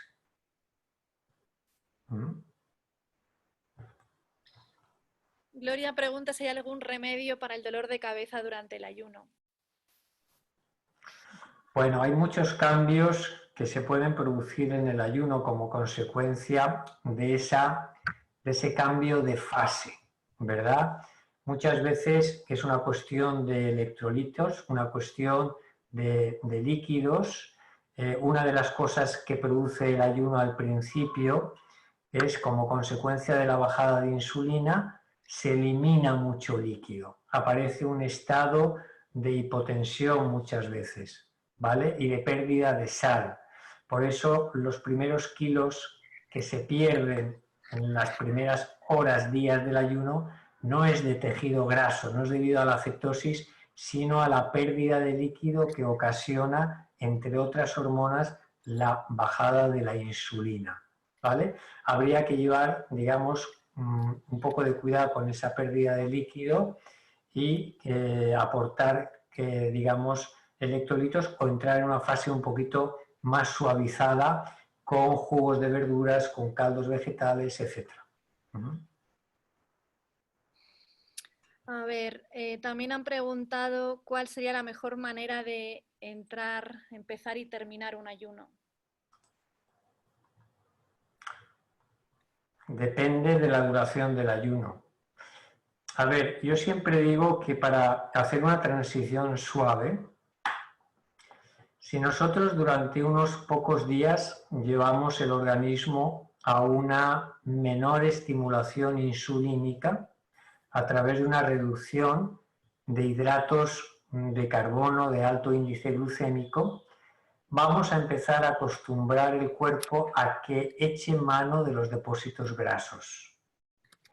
Es decir, menores niveles de insulina predisponen a que la grasa sea accesible a transformarse en energía. Si yo empiezo a hacer ese tipo de alimentación, donde restringo ese tipo de alimentos, pero sigo comiendo perfectamente equilibrado de proteínas, de ácidos grasos, de vitaminas, de minerales, lo que estoy haciendo es crear un simulacro de ayuno, que es en realidad una cetosis, ¿vale? Por tanto, cuando yo suprima el resto de los alimentos, mi cuerpo va a estar mucho más preparado y el paso a la cetosis va a ser mucho más rápido, con lo cual yo voy a entrar en el ayuno de manera mucho más cómodo y de manera mucho más suave. la salida del ayuno tiene no la misma implicación, pero sí hay que hacer una progresión que va a depender del tiempo en que yo he estado en ayuno. Y básicamente tiene que ver con el aparato digestivo y no tanto con el metabolismo. En la medida en que yo dejo de ingerir alimentos, lo que estoy haciendo es minimizar, poner en reposo el aparato digestivo y por tanto, ¿qué hago? Empiezo a disminuir la producción enzimática. Las enzimas, las proteolíticas, las enzimas glucídicas, que empiezan a trabajar, que empiezan a digerir todos los nutrientes. Si de repente ingiero una gran cantidad de alimentos, nada más salir del ayuno, voy a tener un problema digestivo con toda seguridad, porque no cogemos el sistema digestivo preparado. Entonces, pasar de un ayuno líquido a base de agua a empezar a ingerir alimentos líquidos pero más consistentes, ¿vale? Es una buena transición para alcanzar una alimentación normal en un par de días o 3 días como mucho. Bueno, creo que voy a hacer ya la última pregunta porque siguen habiendo más cosas. Me sabe mal un poco por todos. La verdad es que es muy interesante todo lo que estás contando. Ethan te pregunta que las células entran en autofagia con ayunos de líquidos como licuados, siropes, caldos, etc. A ver, la autofagia es uno de los mecanismos más interesantes del ayuno, ¿vale? Y buena parte de los resultados que produce el ayuno en relación a la purificación, a la desintoxicación, al antienvejecimiento del ayuno es por el mecanismo de la autofagia. La autofagia no es más que el reciclaje de material viejo en material nuevo. Los mecanismos de autofagia cogen tejidos, células y materiales deteriorados, los digieren metabólicamente a sus componentes básicos, por ejemplo las proteínas en aminoácidos, y con esos aminoácidos se generan nuevas proteínas, se generan nuevos tejidos, ¿vale? Entonces, ¿cuál es el estímulo de la autofagia? En primer lugar, la duración del ayuno. Ayunos cortos no permiten entrar en autofagia. Necesitamos un ayuno ya de cierta duración, más allá de los 3 días, para que realmente se pongan en marcha mecanismos profundos de autofagia. Y, en segundo lugar, él ha dicho a base de líquidos. El mecanismo que más inhibe la autofagia es la ingesta de proteínas. ¿Por qué? Porque la proteína, que es de lo que la proteína tiene una función fundamentalmente estructural, es decir, de conformación de tejidos, ¿no? Por tanto, difiere de los hidratos de carbono que tienen una función de energía, de reserva energética. Entonces, si yo quiero digerir mis propios tejidos, necesito no tener un aporte de proteína exterior, porque si ya recibo proteína de fuera, no necesito regenerar mis tejidos. Trabajo con lo que llega de fuera, no trabajo con lo que tengo dentro. Entonces, la ingesta de proteínas debe de ser mínima o no debe de existir para poner en marcha lo que son los mecanismos de autofagia. Y he dicho una cosa que es el sirope. El sirope no está nada bien indicado en el ayuno porque es un glúcido que eleva insulina. Por tanto, vamos a minimizar el efecto insulínico del ayuno y por tanto sobre el peso, porque no voy a tener la misma bajada de insulina que si estoy consumiendo regularmente sirope de cualquier cereal, de savia, de lo que sea. ¿Vale? Y hay una pregunta que, bueno, los que quedan, todo se resumiría un poco hablando de si en el ayuno intermitente se puede tomar líquidos durante las horas de ayuno. Hay otra persona que también ha dicho qué líquidos pueden complementar las horas de ayuno diario, si el agua interrumpe el ayuno en fin, y ya con esto terminaríamos, si te parece. El ayuno intermitente o el ayuno en general que se hace diariamente no se rompe con el agua, no se rompe con el líquido, no se rompe ni con la grasa. Por eso yo puedo tomar, por ejemplo, un café con una cucharada de aceite de coco como desayuno y no romper el ayuno intermitente.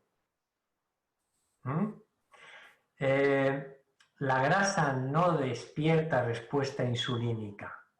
Por tanto, yo sigo quemando grasa, yo sigo quemando depósito graso porque el aceite de coco, la grasa saturada que yo puedo meter al cuerpo, es una fuente de energía. Lo único que sería es que yo utilizo esa fuente energética que viene de fuera, pero como estoy tomando pequeña cantidad, en realidad no está neutralizando la necesidad o la fuente interna de grasa, de energía que yo tengo en el cuerpo.